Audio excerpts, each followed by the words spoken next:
Imagine a man so wealthy that his generosity caused a 10-year economic crisis. This is the story of Musa, the ruler of the Mali Empire in the 14th century. His pilgrimage to Cairo in 1324, where he distributed so much gold that it destabilized the Mediterranean economy, is just one chapter in the epic tale of African wealth. It's a story that begins over 5,000 years ago and continues to unfold today, as Africans reclaim their economic sovereignty. Let's start with the Mali Empire, one of the richest civilizations in history. The empire's wealth was built on gold, mined from the region's vast reserves. Musa's legendary pilgrimage was not just a display of piety but also a demonstration of economic power.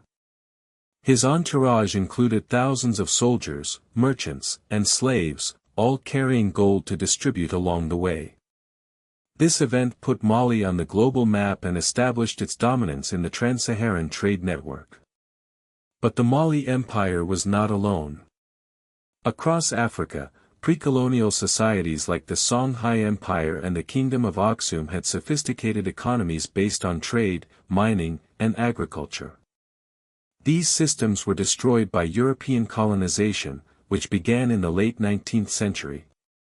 Colonizers extracted Africa's wealth through forced labor, land dispossession, and exploitative trade policies.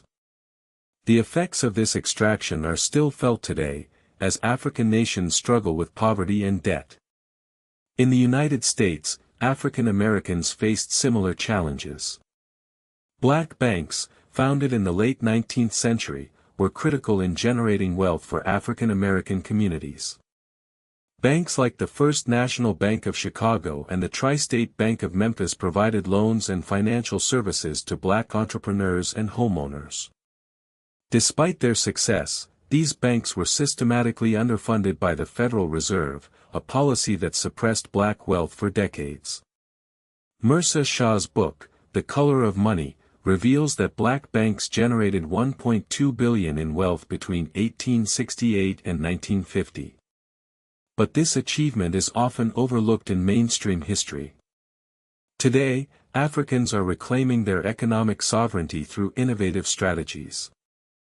In Nigeria, Idowu Koyenekan's book Wealth for All Africans has inspired a grassroots wealth movement. Over 50,000 individuals have adopted personal finance strategies, such as investing in the Nigerian stock exchange and joining micro-investment clubs. These clubs pool resources to invest in businesses and real estate, helping members transition from debt to wealth.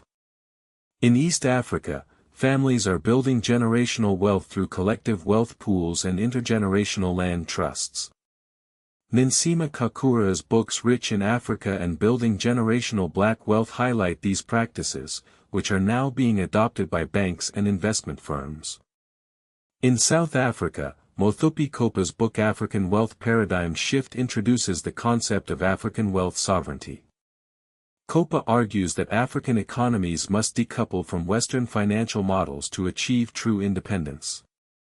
This idea is gaining traction in South African economic circles and is influencing policy discussions at the South African Reserve Bank. The journey from debt to riches is not easy, but it is possible.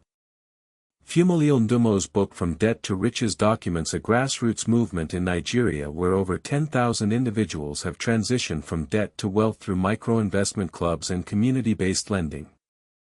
This movement is a testament to the resilience and ingenuity of African people. As we look to the future, one thing is clear: African wealth is not just a historical phenomenon but a living, evolving reality.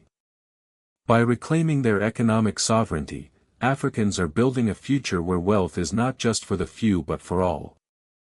This is the story of African wealth, a story of resilience, innovation, and hope.